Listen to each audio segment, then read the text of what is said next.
If it's 30 years and older, which I'm assuming it would be, I would probably recommend a structural inspection as a condition of the purchase because Yep.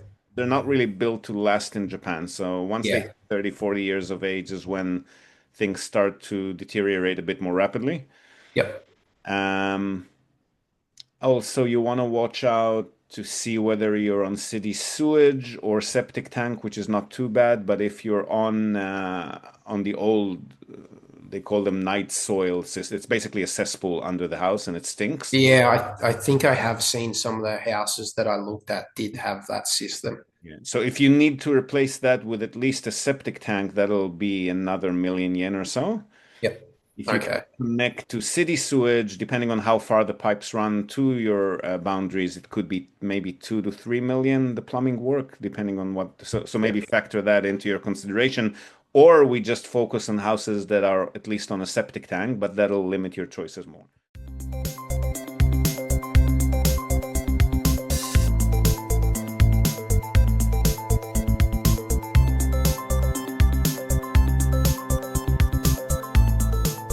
Hi there, folks, and welcome back to Nippon Trading International's Japan Real Estate Podcast.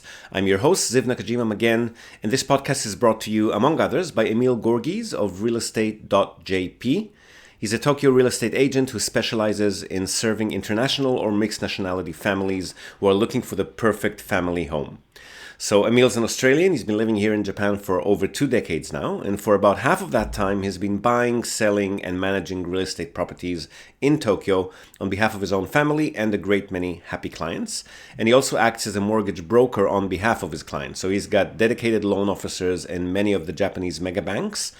And if you're a regular listener of the podcast, you probably already know him from our JREP, the Japan Real Estate Experts Panel sessions, which means that you're already aware of the fact that the man is an absolute fountain of wisdom on all things related to real estate in Japan, and in particular to family homes, the greater Tokyo metropolitan area, and mortgages. And most importantly, he's incredibly generous with his time and advice, which he's more than happy to provide at no cost or commitment to anyone asking. So if you've been thinking about buying your home in Tokyo, but you've been sitting on the fence for a while, or you just want to have a chat in English with a real expert, drop him a line on sales@realestate.jp. Hit him up today and start exploring your options. All right, so here we are again, only a month and a half left for the spring session of the Japan Real Estate Summit at the Pullman Hotel in Tamachi, Tokyo, also streaming online. And tickets are selling fast, so don't wait for the last minute. Tracy Northcott from Tokyo Family Stays, Blanca Kobayashi from Arc Reform, Emil Gorgies from realestate.jp, Robert Miller from innovations.com, Tatemono IQ, Chaikanda Yizang and Ben Howard from Shiki Properties, John Cross from MailMate, Shumatsuo Post and Brett Lee from Akiya Hub, Matt Ketchum from Akiya's, Mark Drebkin from Yen Loans, Ben Tanaka from Retire Japan, Alicia Kin Wang from Axolotl Capital, and little old me. We are all waiting to see you. Hopefully you're waiting to see us as well.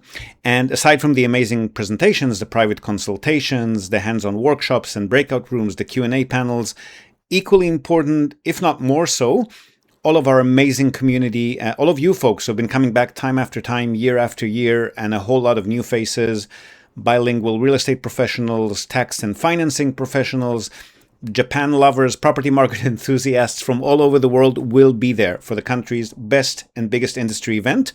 So if you know you'll be attending in person or online via the stream, where you'll also be able to network with the other online attendees and float questions to the main room speakers, all of which will be answered live on stage, or as many of them as we can get to. If you know that you'll be attending, I'd pause this episode right now. Hop over to summit.realestate.jp to secure your tickets today. Again, they're selling fast. They're quite likely to run out if you wait for the last minute. And we're looking forward to seeing you all on the 18th and 19th of April, Saturday and Sunday in person at the Pullman or online in the streaming room. Only about 40 sleeps to go. Yay! All right, so for today's episode, 3 back-to-back conversations, again, with first-time buyers. This first one is with an Australian YouTuber, and he visits Japan regularly, looking for a cheap Akiya to be used as a holiday home, but also as a home base for his traveling around the country, up to 2 hours from Tokyo, fairly limited budget. So we have a short chat about the new business manager visa criteria and also about whether he can buy and register a car to drive on a tourist visa. both of which are services that we can assist with here at Nippon Bridge, which handles all matters that are not directly related to real estate in Japan, which is what Nippon Tradings International, NTI, handles. And then we dive right into the nitty gritty of this kind of purchase. So the potential issues with these older structures, sewage facilities, deterioration, ongoing maintenance, the works. We also talk about what working with Japanese realtors is like and why a proxy or buyer side agent is often a good idea. And of course, about our services, how they work. So enjoy this first conversation. And don't forget, there are 2 more coming right after this. Cool. So I read through your email. I've got a rough idea, but maybe give me the background because it sounds like there are a few moving pieces there, like your content and YouTube and so on. Yeah, What yeah. are you So up to? I am a content creator in Australia and I've traveled to Japan. Well, I've been traveling to Japan since 2019. Oh, where in Uh, Australia, by the way? Queensland. I lived on the Gold Coast for about 10 years. Oh, really? I'm Yeah. Sunshine Coast, like literally a Oh, few hours. nice. Yeah, yeah. Wow, small world, crazy. Yeah. So yeah, I've kind of been planning on moving to Japan. Obviously, I don't really have like a long-term plan for Japan, but it's something that I've been wanting to do for years now. Mhm. Um, and I was kind of hoping to purchase an Akiya out, not in Tokyo or anything like that, and basically just live there depending on what visa I have, and kind of just use it as a base for when I travel around Japan. Um, that was my plan for it. And then obviously, because I am involved with like content creation, kind of, document my life in Japan and the whole experience, to be honest. That's kind of what I was hoping to do with it and kind of the ideas in my head that I had for it. So the visa situation you're mapping out separately, you because a lot of people were going for the business manager visa, but that Yeah, the stopped the with the you guys, amount right? just went up. I can't, no, I can't, because it went up from, I think it was 5 about, million to 30 million. yeah, Yeah. yeah.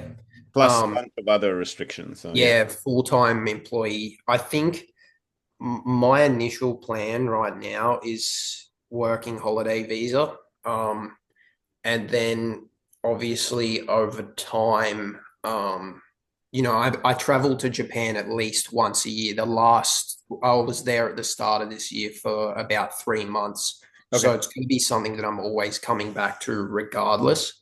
Um, so that's really my plan, kind of working holiday. And if I have to do my tourist visa every year, that's kind of, I'm okay with that. Okay. Well, I mean, that gives you up to 6 months a year. It's not too bad. Exactly. Yeah. Yeah. Yeah. Yeah. That's kind of what I had in mind for it. Got it. Got it. And with the Akiya, you're saying countryside, but what kind of countryside are we talking? What distance to what major city? Um, I was hoping in my mind, I kind of had about 2 hours drive or train from Tokyo. I was looking in the Shibukawa, Kyu area, about kind of in between Nagano and Tokyo. Okay. Um, that's kind of just what I've been looking at. I originally was looking around Fujikawa, around that area near Mount Fuji, but I still am not totally sure as to where I want to be. I just know that, Tokyo is like a main hub that I think I will be going to a lot, and I'm most familiar with. So I was hoping to keep it around that 2 hour Well, two journey. hours from Tokyo is a lot of countryside. That should be okay. Yeah, What's the budget roughly? the budget. I'm still not 100% sure, to be honest. I was hoping around the 4.5 million mark, um, for an Akiya. Obviously, I wanted something that I And understand that a house, not a condo, yeah? a house, yes. Okay. Um, Well, it's gonna be 4.5 million. I mean, if it's very rural, then maybe that would be 30 years and younger, but most likely a bit older than that. yeah, yeah, So two factors there. First off, if you compromise on the distance to get something younger, which is what I would recommend just to avoid okay, surprises, that might mean you'll have a bit of a long walk to whatever station is the nearest station to you. Yeah. So how far are you okay with being from a station, assuming you're not going to be driving? I was going to, if I'm there for long enough, I was gonna purchase a vehicle for the initial time, but I guess when I'm coming back on the tourist visas, I wouldn't have access to a vehicle unless I hired. Um, No, that's not exactly correct. I've got another company that helps people with non-real estate related stuff. okay, And we okay, have had success, I'd say 11 out of 12 cases so far where we manage because the national legislation does allow for non-resident foreigners to register a vehicle to drive. It's just a okay. matter of local municipalities not knowing how to deal with the documentation that's Yeah, required yeah, because they've never yep, done that. So yep, we've managed to convince or educate 11 out of 12 cases. We okay. managed to show the local municipality that the national legislation actually allows it and kind of work with Yeah, them on the documentation. We've got one stubborn municipal official in one case who's still refusing to accept it. yeah, And the National Vehicle Registration Authority doesn't want to get involved, even though it's legal. They don't want to force them. So we're okay. still working on it, but it is technically possible in most cases. Yeah. Okay, well that's definitely something because like in the recent times where I've gone, I just hire a car. Obviously, if I'm going to be there for working holiday visa for the year period, I'd like. But you don't want to leave a car undriven for like 6 months of the year. You need to get somebody local to just drive it around a bit. Otherwise, the tires will die and all kinds of bad Yeah, things happen to it. yeah. No, that's while I was there on the working holiday, I think I was going to purchase a vehicle, but obviously once that's up, I kind of don't want to have a car Mm. for sitting there for a 6 month period. Um, Okay, so, so so sorry. So back to the original question. So assuming you might not have a car at the start, how far are you okay with walking to a station?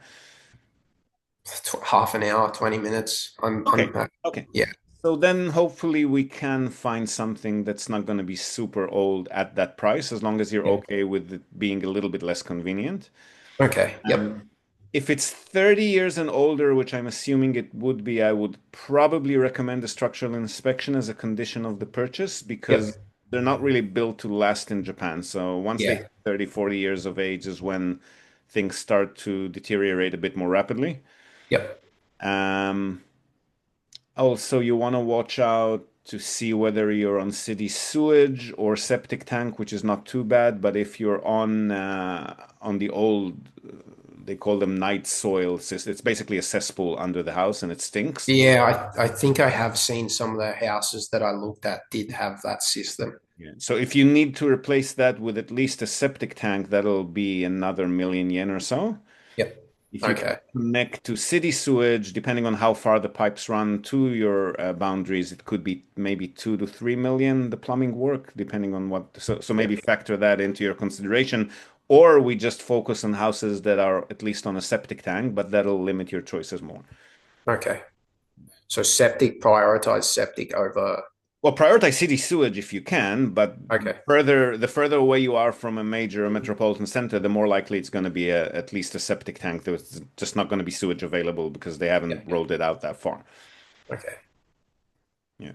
Otherwise, okay, so three options that we could normally help with. One would be to do everything on your behalf. You just need to talk to us, and we join all the meetings, we sign all the documents, we talk to the agent, the lawyer, etc. For that, we charge a minimum of 500,000 yen for houses, Yep. so which Yep. is 5% of 10 million yen.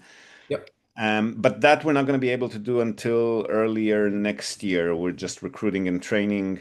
So what we can do if you want to pull the trigger before then is, firstly, I can just introduce you to a foreigner-friendly, English-speaking buyer-side realtor who will help you with the purchase. So Yep. they'll be able to handle everything same as we would have done on your behalf. They're not being realtors and being Japanese. They're by the book. Their job is to make sure the transaction goes through legally and properly, but they're not going to Yep. be super strategic. Like the kind of conversation that we just had, like watch out for this, watch out for that. That's normally not their job. Okay. Yep. So I can either introduce you to one and jump out. We don't feel obliged to hire us. We don't need any money for that. Or if you want, we can stay with you as you work with the agent and guide them on due diligence, review the documents before you sign them, review the structural inspection report to get just make sure you're not making any costly mistakes there. Yep. So that we I, can do at any time, and that's 88,000 yen. So okay. about 900 Australian. Yeah. So the main, like, because I'd already been in contact with real estate agents just via translator, but the main issue that I was finding is, especially in that area, the area that I was looking, a lot of them. It's same as the municipalities. They've never worked with foreigners. They haven't got a Yeah, yeah. So exactly. either us as your proxy or a buyer side real estate agent who knows what they're doing and is licensed will fix that problem. In vast Okay. majority of cases, you'll still run across, I don't know, 10-15% agents who just don't want to deal with a foreigner at the other end, but most Yeah. of them will be okay with that. Okay, great. But Yeah, but that's I'd let your Japanese rep make the initial contact because once you contact them on your own and they recognize that you're a foreigner, they're kind of on the back foot already. And then when we contact okay. them a second time, it's a bit of a harder sell. Yeah, understandable. Yeah, definitely. Okay. Well, yeah, no, that's definitely like what I'm after. So for yourself or your company, you said not till early next year, but you can If you leave want in. us to do everything on your behalf, so you don't need to talk to any third parties, and we handle everything at a fixed price, that's going to be early next year, and that's going to be about 5,050 Australian. Yep. 5,500 Australian. Or if you want to go cheaper or start earlier than about 900 Australian, then I'll put you in touch with an agent and kind of hold your hand and guide the agent on what we want done along the way. Yeah. Yeah. Um, I or, think or I can just put you in touch directly with them. They'll be able to service you in English. That's not going to be an issue. They're just not going to be super strategic about it. okay. I think that I kind of had an idea. Like I've been kind of searching this up for a long period now, kind of understanding what to look out for, what to not look out for. Um, certain things based in like building inspections, earthquake codes, etc. Like I have put in a lot of research, and I guess I was, yeah. See, I just don't want to make the wrong decision on a house. That's the only thing. So it's like you've got the experience and like expertise in it. I guess if I have tried with the person that you suggested, is there any ways like that I could still contact someone from your team or yourself Well, just for you advice? can bring us in at any stage of the process. It's always going to be the same price until the end of Yep. settlement. Okay. So, I mean, you can start with them, but my only concern there is just make sure that you're not spending any money before we've vetted the properties, right? Like, if you get a bunch of listings and you schedule viewings, you get somebody to go out there and do a remote viewing for you, or you're going to go with them if you're here, that's going to cost, a day's travel and expenses. Yep. And Yep. structural inspections are going to cost about 1,000, 2,000 bucks per property. So just make sure you're not pouring too much money into the exploration before we've reviewed them, because we might raise some red flags that you haven't thought about, and just Okay. save that expense, right? Yep. No, that makes sense. Definitely. But yeah, Okay. otherwise at any stage. So I can put you directly in touch with an agent. You start working with them. Once it gets serious, you loop us in then, or you loop us in from the get-go. It's going to cost the same amount anyway. Yep. But you would not, you said early next year would be the time that you could start, um, looking at it all for me and stuff like that. Oh, no, no, no. We again, if we're going the consulting way, which means it's only me, I don't need any of our Japanese staffers to back me up, then I can do that anytime. If you Yep. want us not consulting, but doing everything on your behalf, so you don't even need to talk to an agent or a lawyer, etc., then that part we can only do next year. Okay. But the When, results will be the same. It's just that you'll be a little bit more involved the consulting way. That's all. yeah, so early, because the plan was, I was kind of hoping to be over there within like in 6 months' time. That was kind of the plan that I had in my head. So I guess that's still Over there, you mean moving into the house that you've purchased? possibly yes. Yeah, 6 months is more than enough time. Yeah. I mean, your budget is a little bit restrictive, but I can't imagine we wouldn't find anything within 2-3 months. Okay. Yeah, I think I honestly I'm happy to wait a little bit longer and make the choice to go with you because it just to me seems like the expertise is what I require as well. Yep. And so I think that would be more beneficial. Um, Okay, well, in that case, if you ping me towards the middle of January, once we're yep, done with all the holiday period and all that, yep, I'll be able to tell you whether we're already in a position where we can do everything on your behalf.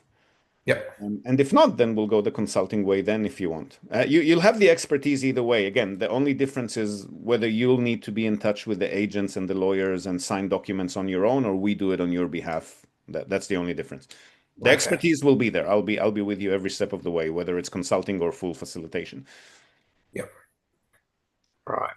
Right. So you think that the smartest decision would maybe to go with the consultant first, start looking at properties, etc., and then once that period comes where you can start, I guess, handling it for me, sort of thing, that would be the best way to go about it.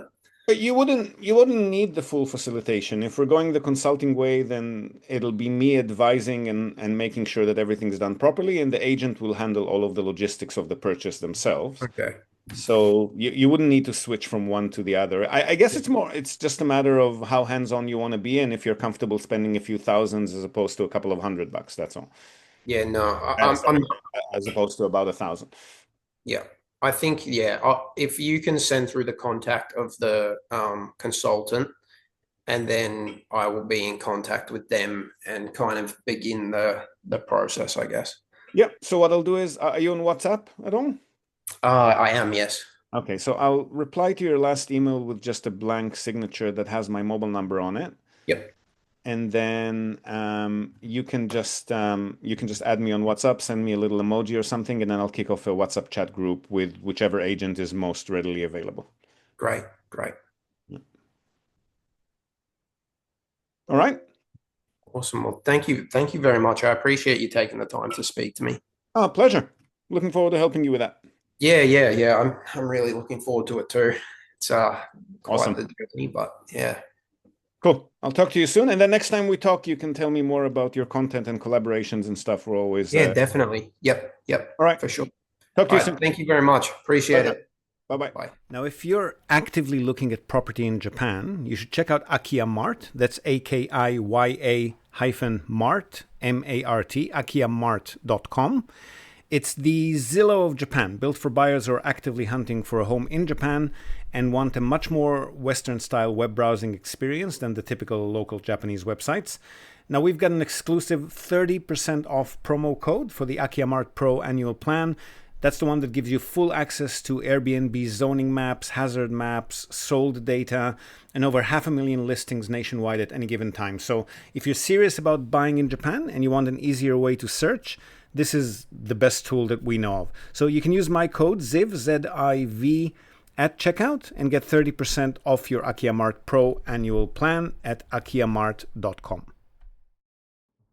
All right, so this next conversation, again with a first-time buyer, and since he's in the market for both holiday homes and investment properties, we talk a bit about the difference between the two and which property profile might work best for each purpose, the limitations of condo units, yields in various locations around Japan, with a more detailed review of various locations within Fukuoka City, which is where we're based and where he's particularly interested in, how to structure a diverse and stable investment portfolio, capital growth potential, property management and how it works here, how utility payments work for tenanted properties, taxes, insurance, and then a more detailed explanation of how tenancy leases actually work in Japan.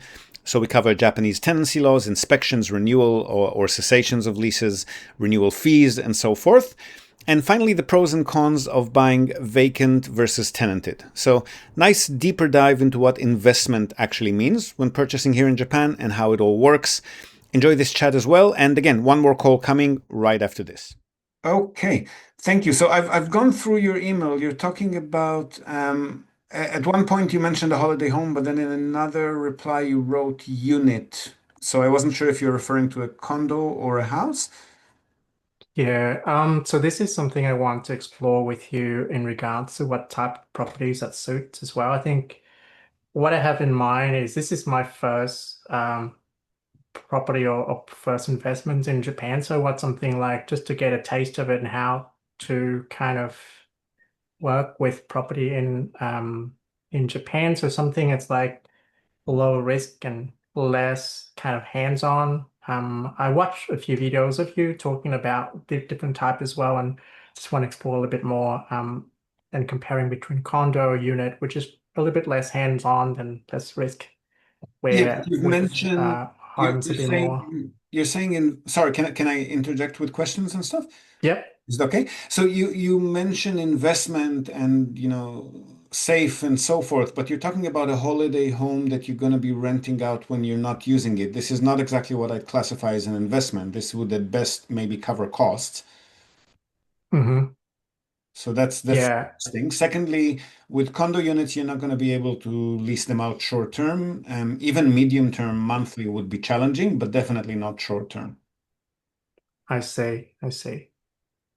I can get into the reasons for that if you'd like, but it's just not. Basically, the legislation says that for a condo unit to be available for short-term term rentals and get a license, the owner union needs to specifically write in the rule book that they agree to short-term rentals in the building. And Mhm. 99% of owner unions will never agree to that in Japan. They're not interested. I see. I see. So I think for the discussion today, I mean, let's focus on the investment rather than kind of a holiday homes for now. Like I Yeah. think holiday home is something we kind of probably explore in the future, probably fewer or more property in to invest in, and we can think about that in the future. But I think for this call, I think let's focus on the investments one, and I think long term rather than short term. Okay. Yeah. Yep. So then I wouldn't go for, you wrote in your email up to 20 minutes walk to public transport. I definitely make it 10 minutes or less. Okay. And to get reasonable yields, I probably wouldn't go for a 2 LDK. I'd go for a studio or single one bedroom, maybe 1 LDK is the biggest I go. Hmm. Otherwise, the yield starts dropping quite significantly. Right. And then what sort of view that we're looking at, like typically in city Well, like Fukuoka? super safe and central, I'd say maybe about 4% if we're lucky, if it's in one of the major suburb, not suburb, major city centers like Hakata, Tenjin, maybe all the way to Ohori Park in the west, and as far south as Ropponmatsu in the south. Hmm. I wouldn't go much further east from Hakata Station because that becomes very residential and less Right. central essentially. But we could potentially find something there. In those areas, I'd say up to about 4 and a bit percent before tax. Before tax. Right. Yeah. If we go more suburban, maybe up to 5.5, 6 if we're very lucky. Hmm. I think, all right. So, but it's still kind of condo unit that we're talking about, like Yes. 4%. Yes. For long-term leases, I wouldn't necessarily go for a single family home. They're not really built to last in Japan. So if Hmm. Yeah. by, I mean, they're just not very durable materials and kind of flimsy structures. They're kind of expected to completely deteriorate within about 40 years. Yeah. So if you're buying them, let's say 30 years and older, you're buying into more or less rapidly increasing maintenance costs, right? So you start Hmm. 2,000 bucks a year in maintenance, then it slowly creeps towards 3,000 bucks a year in maintenance and so forth. So I'd probably, and it's a lot more of a hassle to constantly deal with those maintenance issues, right? So I I see. probably for headache and expenses to have, a condo unit where I pay the building fees for the building maintenance and for the management for the condo building. I know exactly how much I'm paying every month. So building fees will creep slightly upwards over the years, but if we buy a concrete structure, we buy 30 years and younger, then we start considering reselling it as it approaches 40 years. And Hmm. in that period of time, we know I mean, there are no big surprises. We know at least approximately how much we're paying every month. It's not going to be, if it's going to be increasing, it's not going to be hugely increasing, and there's just less headaches and surprises. Right. Right. I mean, you can do well with a single family home long-term lease investment if you want to turn it into a bit more of a project. So we look for something that's fairly cheap and in fairly bad shape. We'd factor in the cost of a renovation. We'd buy it and then renovate. So we'll have 6, 8 months. I don't know how long it takes without having an income stream. And then we'll start looking for a tenant. If Hmm. we do that, which is a much more hands-on involved project, then we could potentially get higher yields. And then a single family home does make sense. But if we want to remain semi-passive, which is usually most of our customers, then we would Hmm. be buying something younger in better shape. And to do that with a house in a good location would be very expensive. Yeah, yeah. I think because this is our first time doing it, so something like a condo unit sound like a better fit. Once you got more familiar with how things work, particularly with the tax and everything, then I think we can go a little bit Yeah. And I mean, more on the single home family. asset location wise, it also makes sense to establish, I don't Mhm. know, 60, 70, 80% of your portfolio that's nice and safe and stable, and then get creative and adventurous with the rest of it, right? For sure. Yeah, yeah, yeah. In terms of the yields, is there much difference between big cities like Fukuoka, Osaka, or Tokyo? I think that's the only three areas I look at earlier, but perhaps you got some ideas on what other areas that potentially have better Um, yield. Tokyo specifically, unless we're very lucky, we and our clients normally avoid. The yields there are pretty low. Prices are go up a lot So, sharply, and rental yields, while they're higher, they don't go as high mhm. as the price. Yeah. So that gap between the purchase price and the rental amount is where you lose your yield. Hmm. But I would also consider semi-central Yokohama. Okay. If you want to stay near Tokyo, also Saitama City, which is about 30 minutes north of Tokyo. Chiba City, which is 45 or an hour southeast of Tokyo, but also within an hour to Narita Airport. That's also a good location to hit. Yeah. If you're going to be near Osaka, Kobe City is interesting. The population there is in slight decline, but it's still a very big popular city. See. Yeah. If you want to be in Kyushu, then Kumamoto City, about 2 hours south of Fukuoka. TMS, the Taiwan chip manufacturer, built a huge factory there. That area is becoming very popular, and prices are still quite low there. Okay. Interesting. Yeah.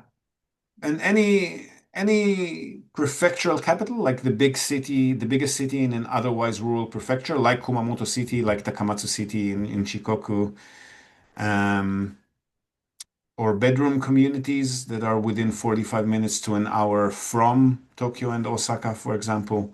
Those would be interesting locations, but again, a little bit less safe and stable. Yeah, so you're getting a little bit adventurous in the search Hmm. for slightly higher yield. Right. And what you mentioned also, property management is something you're also offer as a service too. Would that cover other cities or just Yeah, mainly in? yeah, we're all over Japan because Okay.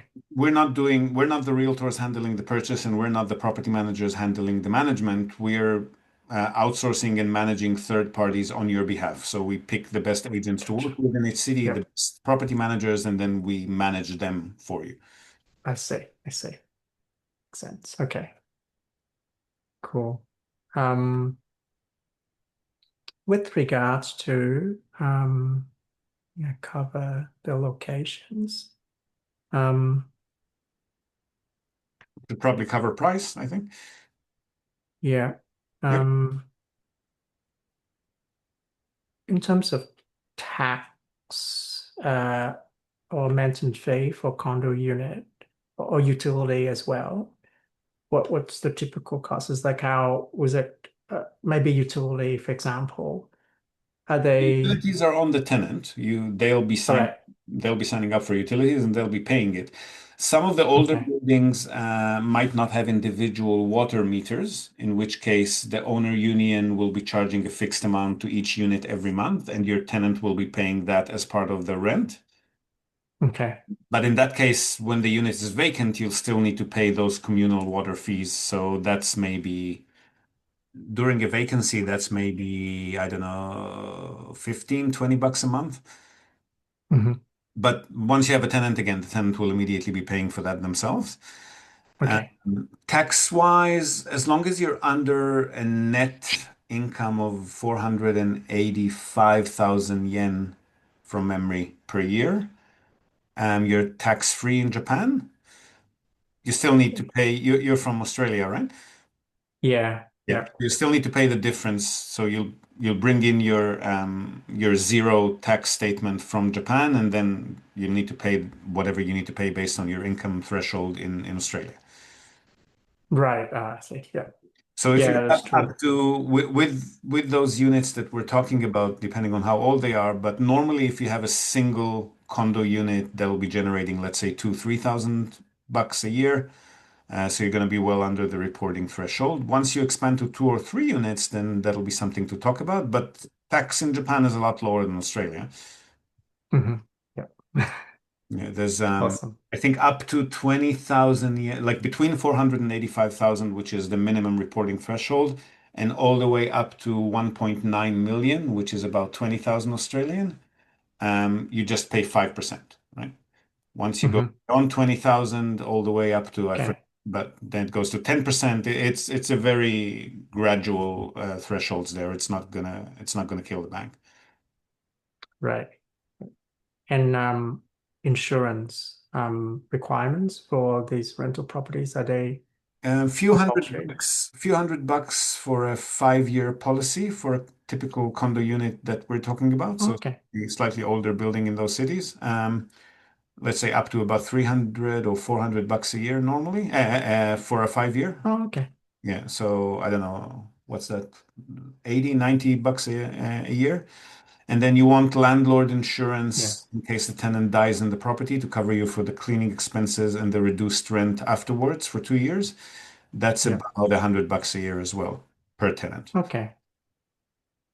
Right. So I'd say probably a little Mm, under $200 a year for total insurance. okay. It's not bad. Cool.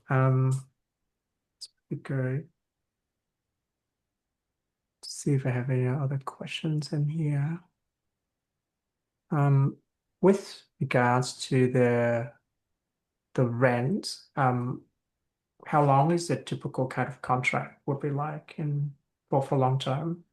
I guess So we can. the normal long-term lease tenancy contract in Japan are for periods of 2 years. Mhm. And then they automatically renew unless one of the parties notifies the other that they don't want to renew, which you need to do within 6 months before the lease expires. Yeah. In Japan, though, it's a very tenant-oriented legislation. So you're not allowed to cancel mid-lease, but the tenant, even if they do cancel mid-lease, the most you'll get from them is 1 or 2 months of rent compensation. Mhm. And you would normally not be raising the rent or terminating the lease even when it expires. Tenants do have a legal leg to stand on grounds of unfair raises or unfair termination. No Japanese tenant has ever taken us to court. They're very conflict averse. But to avoid that situation, if you do want to notify a tenant that you'll be asking them to move out, then firstly, practically, I checked that you can actually get the same rent because sometimes rent drops over time in Japan, depending on what salaries are doing and how old that building becomes. Let's see. Yeah. And secondly, I would offer them somewhere between 6 to 10 months rent compensation, which is what it costs them to move. And All then right. it's very likely that they're not going to make a fuss. I mean, again, they're probably not going to make a fuss anyway, but to be on the safe side, I'd offer them compensation. Okay. And with regards to the management, do they? I'm not sure if how often they do inspections and all that No later. inspections in They do. tenanted properties, nobody enters unless the tenant requests it. So even if you're buying a It's property different. tenant Yeah. already in there, you're not going to be seeing the interior. Hmm. It's interesting. Yeah, it's a bit different Which is another advantage. regulations. Yeah. Yeah, it's another advantage of the smaller units is that there's only so much that it can cost to renovate 20 square meters of space, right? Yeah. Yeah. Yeah.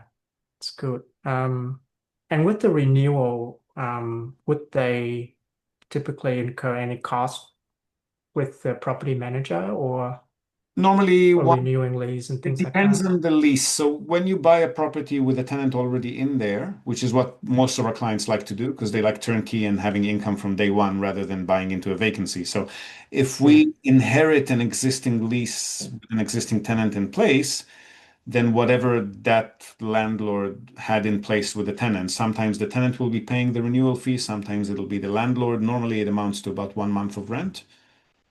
Okay. Yeah. Cool. I think it's all good. Don't think any have anything else that on my list. What's your budget for the purchase? I don't think we discussed pricing yet. Oh, the budget. So yeah, I'm looking at like probably 100K Including all costs, between or is that just the listing price? Because costs can be, let's say, up to about 15% on top of that. yeah, I think let's see if it's in there. Like if it below 200,000K, I think in total, like include everything, that's something we have budget for. Below what? Sorry? 200 Including thousand all Australian dollars. including all costs. Yeah. Okay, so So I that's think it'll about be 20 million yen at the 20 moment. million. Yeah. Yeah, Yep. we divide that just to remove that 15%. That gives us listing price of about 17 and a half million yen. Okay, so that might even fit 2 units in Fukuoka City, I think. Oh, okay. It's even better. Yeah. And it gives us more diversity, bit of a geographical spread. I like that. Yeah, yeah. Yeah, that's cool. I mean, we can buy a single, much newer, much more central unit that would give Mhm, us, a good profile and potentially more capital growth potential if and when that occurs in Japan, because that's always a bit of a guess. But mhm. the rental yield would be lower in exchange for that. So you'd be looking at maybe 4.5% as opposed to the 5.5, 6 that we could potentially get to with something Okay. a bit older and suburban. Right. With regards to, I mean, growth, like capital Yep. gain, would they also something we can kind of look for condo unit in central area as well, or? The more central, the more likely. And Fukuoka City definitely has been gaining, along with Osaka and Tokyo, the Mhm. sharpest gain locations in the country. So when the economy does well, Fukuoka Central definitely gains. But whether that'll be the case or not is a bit over my pay grade, right? We've had a good 15 years on the Yeah, back of 25 years of deflation and government mhm. change. China is here. The Ukraine is not too far away. There's Yeah, debt to the yeah, GDP ratio, population, workforce shrinking. So a bit over my pay grade to say if that'll continue or not. But the yeah, closer we are to central and the newer the building, obviously, the more capital retention or gain potential we have. yeah, yeah. I think yeah, my focus is definitely on the cash flow at the moment, so Yeah, that's what that most will be people yeah. will come to Japan for. That and the hassle-free legal recourse kind of environment. I see. Yeah, that's cool. I think that's all I have. Um, You mentioned that you're gonna be here in December to look at units, but if we're going for investment units, unless you're buying vacant, I mean, all you'll be able to do is look at the building. so you can't even go in and have a look or Not if it's tenanted. just If you want to look at oh if you want to look at vacant units to give you an idea of what you can potentially get, and we can make estimates on what the rent amount might be, then we can do that. But if you're buying vacant, that means, I mean, the advantage is that you're going to be getting something that's been recently renovated, the interior. So that big unknown situation with nobody entering mhm, the unit for 15 years is not going to be an issue because you'll be able to see the interior and you know that you don't need yeah, to renovate for at least a few years. But you are buying into, I don't know, 2, 3, 4 months of vacancy before the income starts coming in. I And you see. Yeah. still need to pay building dues during that time. So Mhm, it's a little bit less known on one front, a little bit more known on the other front. mhm, And yeah. also the rent we can only assume what the rent amount would be. By the time we start advertising, depending on what's going to be available on the market, it might be a little bit lower than what we're assuming. So the projections, the spreadsheets, everything we're going to do in the vacant unit is going to be assumptions. Yeah. So they also vacant, tenant condo on the market for sale too. Most of the investment properties on the market they're called owner change in Japan, which means tenanted, yes. Tenants. Okay. But I we can think that definitely, makes sense. A bit buy easier. vacant if you want. Yeah, I think there'll be less headache to have tenants already in there and paying the rent. It's the safest. Uh, It's the safest route. yeah. Yeah. But that means that if you come here, you're just going to be able to, I mean, you can definitely explore the city. We'll show you different suburbs and we'll show you buildings and we'll show you, maybe we happen to have a vacant unit at the time that you can look at, but you're not going to be looking inside too many units. Yeah, I think that makes sense. Okay, cool. Yeah, I'll be around December in Tokyo, Fukuoka, I think mainly, and then travel down to Okinawa. But yeah, I think this mostly in Fukuoka and Tokyo. All right. Well, just give me at least a week or two heads up because the diary does fill up pretty quickly. And if you do want us to potentially take you to look at some listings, then give me maybe 2 weeks notice. Okay, so that's good. And it's okay, what do we need to do from here? I think I've read through the PDF of all the services you offer and also the So kind the of PDF, procedures in there. yeah, so the PDF describes our purchase facilitation service, meaning you only need to talk to us and we do everything on your behalf. You don't need to talk to the agents, the lawyers. You don't need to sign any, I mean, you need to sign a couple of pages, but you're not involved actively in the process. That one we're not going to be able to do until the start of next year. I hope around February or so. If you want to pull the trigger before that, I'll put you directly in touch with a foreigner-friendly realtor who'll handle the logistics of the purchase in English remotely on your behalf, same as we would have done. They're not super strategic, so they're not going to exactly analyze potential deals with you and raise red flags. Their job is to research listings or work with listings that you provide, and then just make sure the transaction goes through legally. So if you like, we can come in as consultants for a few $100, which is also cheaper than having us do everything on your behalf and just guide due diligence, tell the agent what we're looking for, review documents together, just make sure you're not making any costly mistakes as you work with them. Okay. Would you think it would be better to do it prior to the visit on December or What's should that? you Sorry? have that? Should we do it prior to the visit, like in December?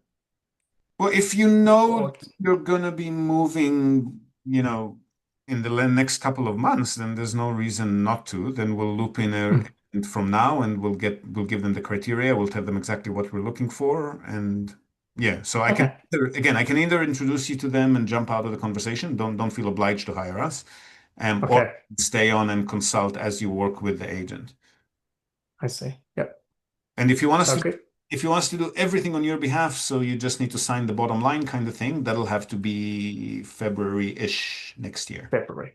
Okay, cool. I hope we've hired and are now almost finished training 2 new bookkeepers, which is where we had our bottleneck. So we're just growing a little bit too quick and haven't prepared for it. So I hope That's a good thing. everything will be back on track for full purchase facilitation from February. Awesome. So good. Yeah. But consultation while you work with the agent, we can do it anytime, and it's also cheaper. It's 88,000 yen for a 10-hour retainer, as opposed to the few $1,000 that it costs to have us do everything for you. Right. Yeah. All right. I think I'll need Just some give help us some on that. heads up and let us know if you want us to just introduce you or be involved in the conversation, and we'll take it from there. Okay. So good. All right. Looking forward to seeing you. That's next month. We are in November. Yeah. Well, it's fairly quick towards the end of the year already. Yeah. Well, regardless of whether we end up working with you or not, I'm happy to meet for coffee or dinner or whatever. Just let me know. Okay, excellent. Thanks a lot, Jeff. Thanks for your time. Talk to you soon. See you. Bye. Bye. Now, if you've attended any of our recent JREP Summit events in Tokyo or online, you've probably heard our sponsor, Robert Miller from Innovatious.com. He's been in web solutions here in Japan for the past 25 years, and he's also an active investor in Japanese real estate property, as well as global online property, which is his specialty and what his company Innovations is all about. They offer a full suite of website services for entrepreneurs and small business owners, including all aspects of web design and management, backup and updates, content formatting and editing, proactive maintenance and error fixing, you name it, with a strong focus on SEO excellence, which is what gets you those hardcore top of the list search engine rankings. But there is a difference. Innovations works off a simple, all-inclusive monthly subscription model, as opposed to the typical outdated and confusing project model. So you never have to wonder how much any request for any work to be done on your website might cost. It's always $497 per month. And if that's not enough, if you've mentioned you've heard of their services on the Japan Real Estate Podcast, you'll also get 10% off this monthly price for life. Also, and equally important, if not more, you can try out Innovations for just 1 month, then switch them off, on again later if you want, and so forth. There are no minimum subscription terms. Now, if you're a small business owner, managing and growing a website is super distracting and time consuming, right? That's exactly where Innovations comes in. Robert's team takes care of all of that for you so that you can focus on what you do best. So feel free to email Rob on robert@innovations.com, and his team will conduct a full SEO and website audit on your site, reveal anything that you should address to increase your website's appeal, and provide you with an easy-to-read detailed report with your own branding so that you can make some informed decisions on your online strategy and watch your business grow as you implement it. So once more, robert@innovations.com. Drop him a line and get your website reviewed today. All right, so this last one is an audio-only recording, and this buyer also wanted to discuss investment properties on a specific budget up to 20 million yen, or about 130,000 US dollars, as per the current exchange rates.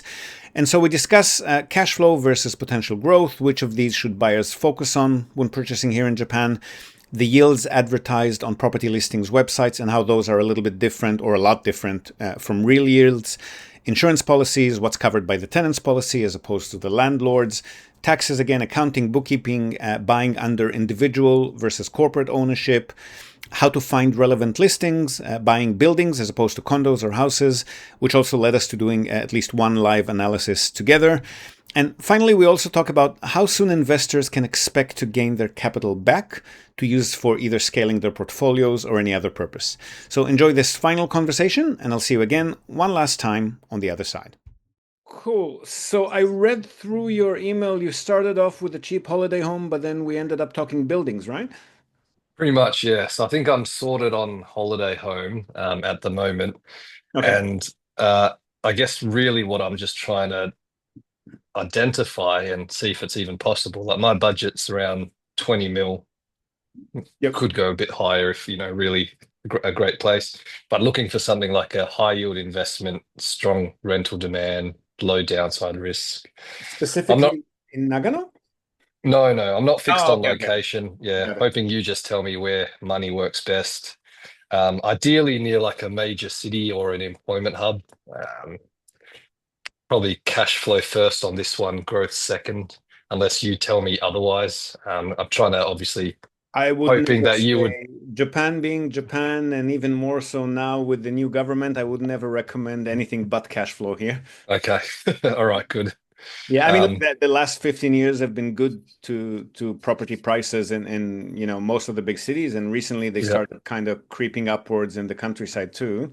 Yeah. But that's on the back of the 20 years or so, 25 years of deflation, and on the back of the shrinking population and the GDP to debt ratio.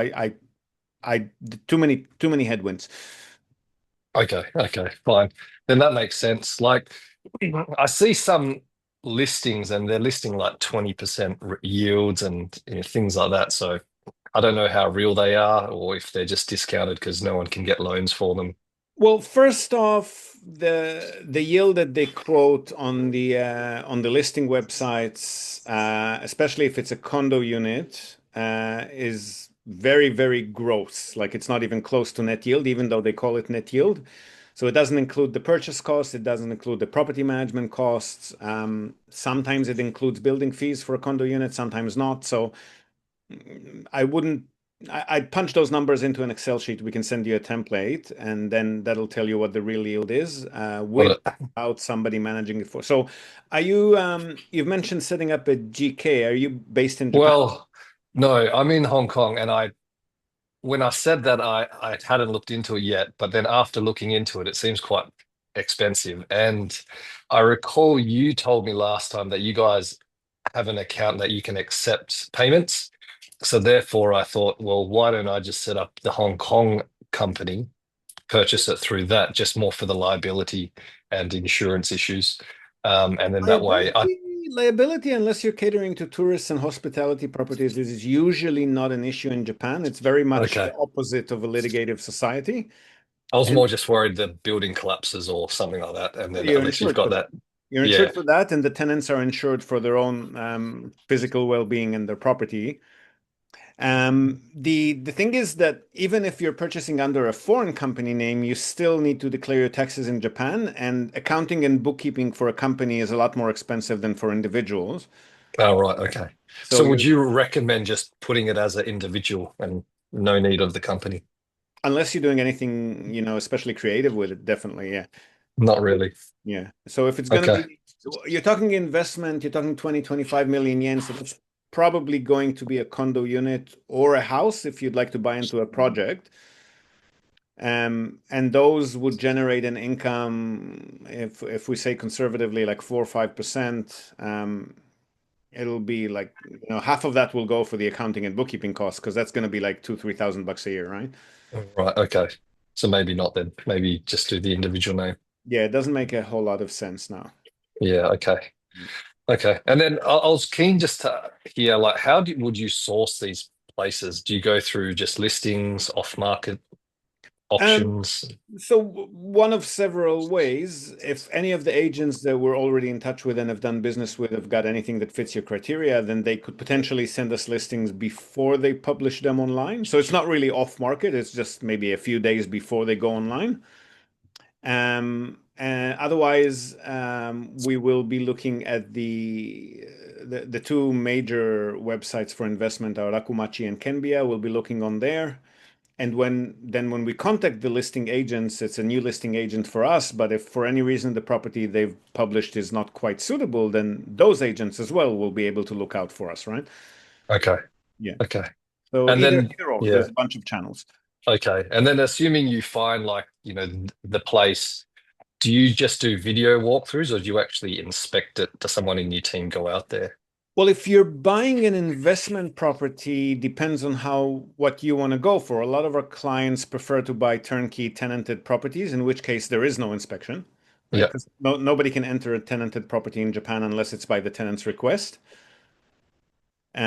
If you're okay buying into a few months of costs before you start getting income, then we can target vacant properties, in which case we will be able to conduct a viewing. But normally, if it's a turnkey tenanted one, then we'll be basing a rough assessment on how long the tenant's been in there, what's the tenant's profile. Like, a woman in her 40s takes a lot better care of the property than an elderly gentleman in their 70s, or Yeah.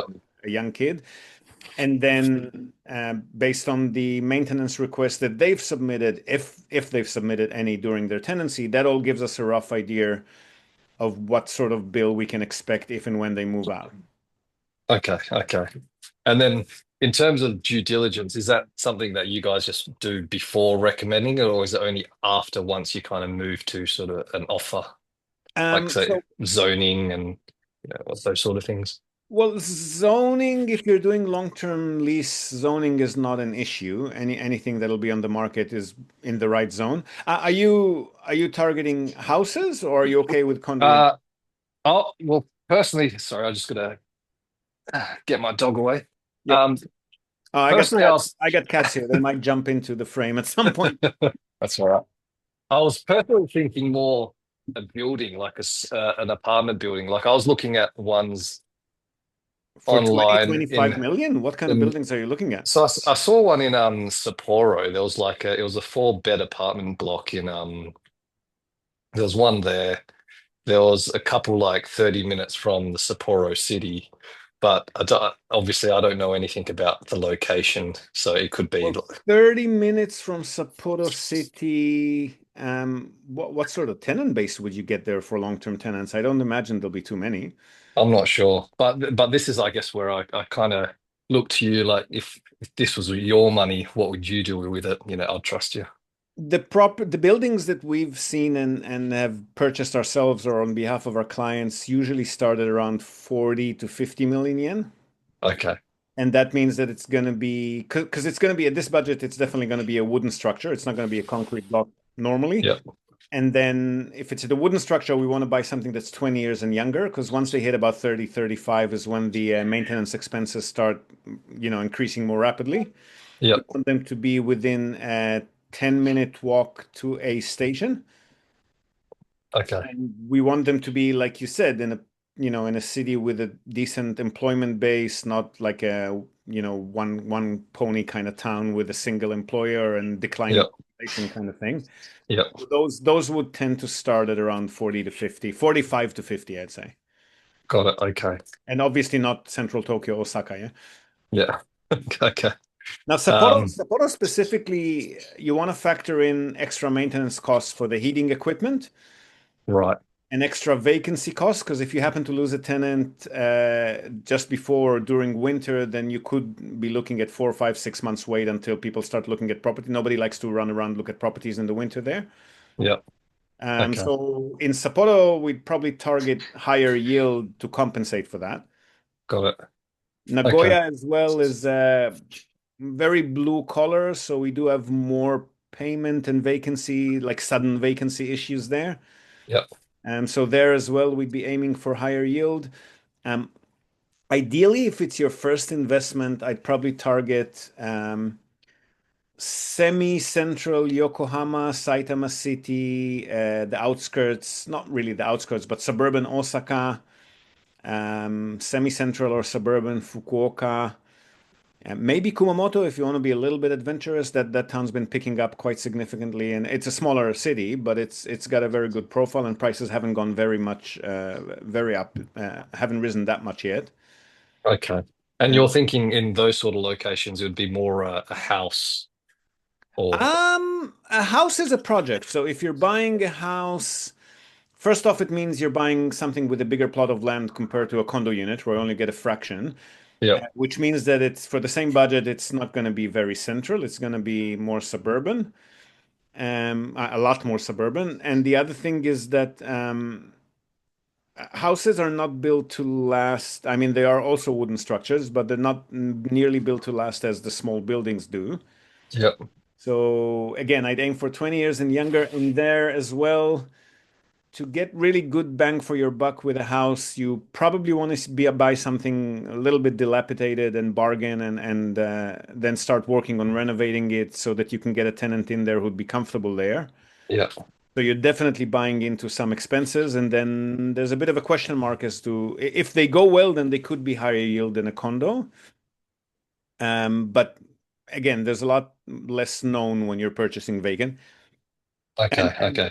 And also during the renovation, we think the renovation is going to cost A, but then something comes up during the project and it's going to cost A plus, right? Yeah. Yeah. Fair enough. So it depends. I guess it depends on your risk appetite. The houses can potentially make for good investments, but it's more of a question mark. Yeah. Okay. I wish I sent you the link earlier because there was this building in Teen. It's like four beds or 4 apartments in one block, 20 million. How old is That's it? let me see. Let me just bring it up on my phone. I've got it. Oh, I yeah, just don't know how to, drop it in. I don't know how to send it in here. Let me see if I can. We interrupt this broadcast to tell you about Tokyo Family Stays. They're a short-term rentals company in Tokyo, and they offer a home away from home experience, which is just perfect for remote working, quarantining, if that's still a thing, or if you just need somewhere quiet to get away from the world. They offer a variety of options for families, corporate relocations, or even if you're simply transitioning between homes in Tokyo. The properties are super comfortable, tastefully furnished, fully equipped with all amenities, and they accommodate up to 10 people. So really the only thing you'll need to bring with you is your toothbrush and maybe a change of clothes. They come with fast unlimited wireless internet, dedicated workspaces, and fully equipped kitchens, and they're just a delight to stay in. Fantastic alternative to Japanese business hotels, which if you've ever stayed in one, you probably know they're tiny, they're noisy, fine for a night or two if you're on your own, but longer term or with a family, you'll probably feel you're in a jail cell very quickly in a Japanese business hotel. So if you want to give yourself a sense of space and freedom by renting a real home, with comfortable Western beds, including all the necessities like baby bedding, children's toys, high chairs, etc., you definitely want to reach out to Tokyo Family Stays. They've been at it for over a decade. They're a fully licensed minpaku or short-term stay operator. And as a special bonus for our viewers and listeners, they're also throwing in a breakfast basket upon arrival for anyone who books and mentions the Japan Real Estate Podcast or NTI. And not only for guests, if you're a property owner, you've got an investment property that you want to tweak for higher profit, or a holiday home that you want to rent out when you're not using it via short-term stays, drop them a line today, see how they can help you maximize your property's income. And again, as a special bonus to our viewers and listeners, they're also offering a free audit of your existing short-term stay listings without any obligation whatsoever. So feel free to reach out to them at tokyofamilystays.com. Well worth a visit. And again, if you're in the market for a family home in or around the Tokyo metropolitan area, Emil's your man. Don't be shy to reach out to him as well at sales@realestate.jp. And now, back to the podcast. But ideally, this is like something like this is what I'm looking for. Yep. I just don't know how often something like this comes up or if this is even any good. So, Okay, so it is within Sapporo City. You meant 30 minutes from the center, maybe. yeah. Okay. Built. Okay, so first off, it's built 1991, which makes it 35 years old. That's about almost double the age that I'd recommend to buy them at. All right. That's the first thing. The other thing is, hang on, let me see.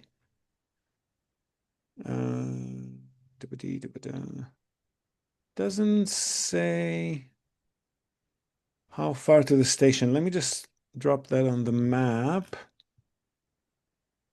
Oh, that's an English website. I thought I was translating it, but it's only English. Okay.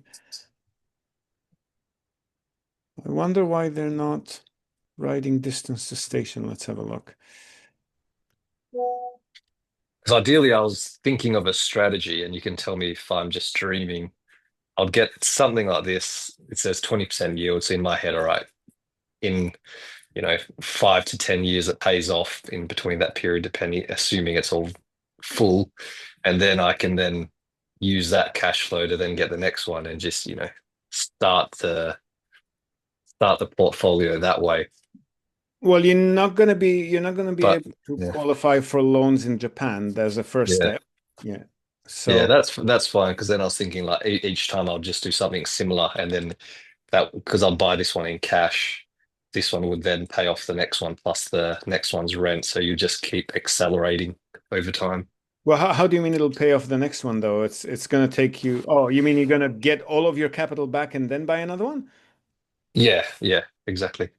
Um, And then you'd use the cash flow from this, say in like 10 years if it's paid off, plus the cash flow for the next one to pay off the next one. What do you mean by paid off? Where are you going to get the loan? So just cash, just savings. Okay, so I mean, So yes, assuming but I I bought don't this think like for 20 and then it pays back the 20, I'll then use that 20 to then get the next one.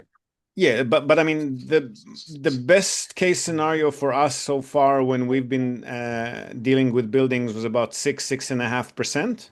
Yep. Okay. So that means that it'll take you about 16 years to get to the next one, yeah? Yeah. I mean, you'd compensate with savings, I'm sure, but still, Yep. it's not going to be 5 or 6 years. Sure. The other thing with this one is it's 15 minutes walk to the nearest station, which is already 5 minutes further than anybody and most of your tenants would want to live. Right. So it's not ideal, especially the age. I really don't like a wooden structure that's 35 That old. on Okay. purchase because that's the age where I want to be selling it. Okay. Got it. So yeah, no, definitely very helpful for you to kind of give the advice, and I'm sure you'll be able to recommend the right one. In terms of like next steps, I guess.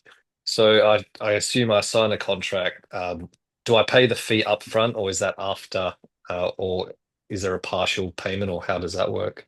So normally that's the way it would work, and we always charge up front. But at the moment, for the next 2 or 3 months, I'm hoping more like two. We're a little bit too swamped to take on full purchase facilitation, meaning where we do everything on your behalf and you just need to talk to us. Yep. And we attend the meetings and we sign all the documents, and you just need to sign a couple of documents at the start and finish. That one we're not going to be able to do for the next 2, 3 months. Sure. Okay. If you want to pull the trigger before that, I can put you in touch directly with a foreigner-friendly agent who will be handling the purchase on your behalf in English remotely, same as we would have done. Realtors being realtors, they're not super strategic, so their job is just to make sure the purchase goes through legally. They're not like the kind of conversation that we just had about, oh, maybe not, maybe this one, maybe two. They're not going to do that. So Right. we can come in as consultants for a few $100, which is also a lot cheaper than having us do everything on your behalf. And then we'll be holding your hand kind of thing. So we'll create a chat group with the agent. We'll guide them on due diligence. We'll guide them on the criteria for the research. We'll make sure we review all the documents before you sign anything. Make sure you're not making any costly mistakes. So that we can do at any time, and that's cheaper. If you want the full purchase facilitation, that's going to have to be February or March. Yeah, I think I'll prefer the full, just because I trust you. You said, and Oh even no, we'll be involved even every chat, step. We'll be involved even every step of the way, both ways. okay, okay. We're going to be there. It's just that you're going to have to be a bit more hands-on. Yeah, okay. Yeah, I'll probably prefer, your later stage if that's all right. I'm not in any urgency to kind of move forward. It's just on my to-do list, and the sooner, obviously, the better. But yeah, Okay. March is fine as well. Okay. Well, in that case, if you ping me around mid-February, I'll be able to tell you how far we are from being able to do that. Okay, sounds good. All right. And yeah, the city, if you want to look at listings, then maybe focus on the cities that I've mentioned there. Yeah. And until we get started, feel free to send me any. Do you have a WhatsApp or Line or any of those? Yeah, I got WhatsApp. Okay, so I'll reply to your last email with just a blank signature that's got my mobile number in it. Okay. Just ping me on WhatsApp, and then we'll carry on the correspondence there because I'm a lot more responsive there. Emails take me a while to get to. Okay, perfect. Thank you very much. All right, pleasure. All right. Talk to you soon. Okay, bye. Bye. So there you have it. So many topics we've covered in these 3 calls. I hope it brought you some value one way or the other. And of course, the conversation will continue, as will a whole lot of other conversations that are way over my pay grade, from the horse's mouth, so to speak, by all of our participating speakers, experts, and sponsors at the Japan Real Estate Summit Spring Session, 18th, 19th April, Saturday, Sunday, at the fabulous Pullman Hotel in Tokyo, and online via the stream. So grab your tickets today. Before you go on to your next podcast episode, I would advise at summit.realestate.jp.